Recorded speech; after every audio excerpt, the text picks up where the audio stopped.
Fear of missing out, or FOMO, is a pervasive apprehension that others might be having rewarding experiences from which one is absent.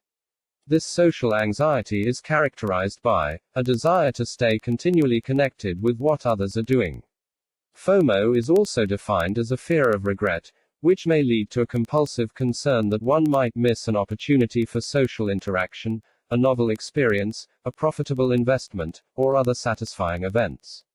In other words, FOMO perpetuates the fear of having made the wrong decision on how to spend time, since you can imagine how things could be different.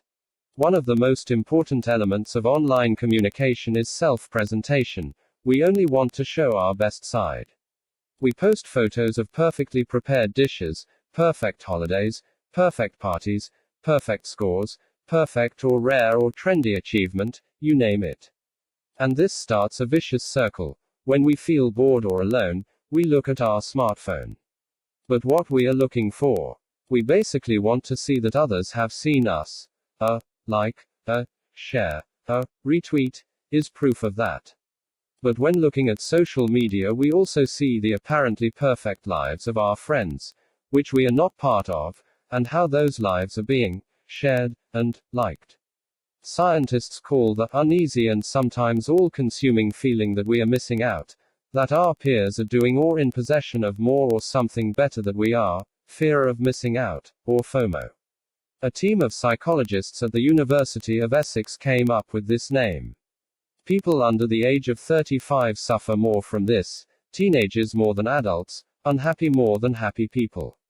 To clarify, it's not a question of really missing out on something, it's about the feeling of having missed out on something. We've all been there. When we're feeling down, bored or stressed out, we check our smartphone. But all this does is make us feel even worse. Smartphones act like accelerator when it comes to FOMO. Can we do anything to minimize FOMO feeling?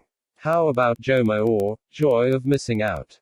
JOMO simply refers to the gratifying feeling you get when you break away from the real or virtual activities of your social group and spend time doing exactly what you most want to do. JOMO is of course achieved in many different ways depending on personalities and the lives we lead, but it typically consists of shunning parties, bars, restaurants, or several hours on Facebook in favor of things like a good book, a walk, bathing the kids, or lounging on the sofa with a movie and bowl of popcorn. For many people, true JOMO is only possible when they take a brief digital detox, shutting themselves off from social media and any virtual connection to the world around them so that they're not bombarded with unsettling thoughts about what other people are doing or expecting of them.